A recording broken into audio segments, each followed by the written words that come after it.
Good evening. My name is Patricia DiVirgilio. I live at 22 Michigan Street. First of all, I want to tell you that I've watched you guys for the last year on Zoom, and you've been doing a phenomenal job. I can see how committed so many are to the city of Mount Clemens. You're so loyal, and I really appreciate your good intentions in moving the city forward and rebuilding the city. In that regard, I'd like to share a portion of an email I received back from Sheriff Wickersham. I'm talking in regards to some of the marijuana ordinances that you, sections that you have been considering and passing. Sheriff Wickersham said, unfortunately, voters approved the law. And then he went on to say that he spoke out against one of the 5 licenses that could be held in a community, and that that would be the dispensing or storefront license. I think it's important for us to examine experts in the area and to consider other voices than our own reasoning when we're trying to develop a program for the city, which I understand everyone is interested in the well-being of the city.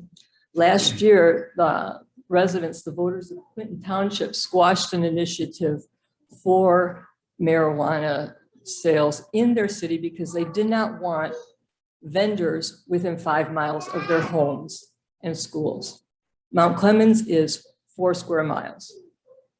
So when we're talking about any aspect of marijuana business, open events, growers, there is not one pinpoint on our map that is not going to be affected by these different sectors that you have been considering. One lady asked me if I would share this with you. She wanted to ask how the city will protect its citizens from the intoxicated individuals, as we know it will spill over into the neighborhoods, possibly resulting in property damage and or injury to those of us who live in the city. We have no police force.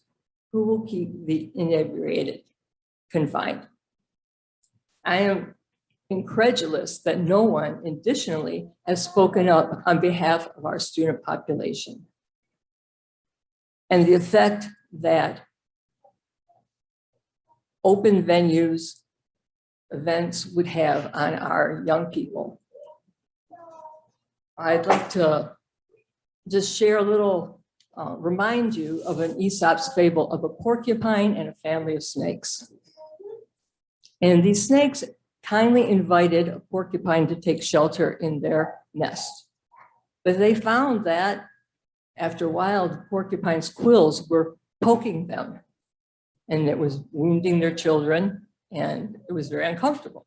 So they asked the porcupine to leave, and the porcupine replied that he's very happy there.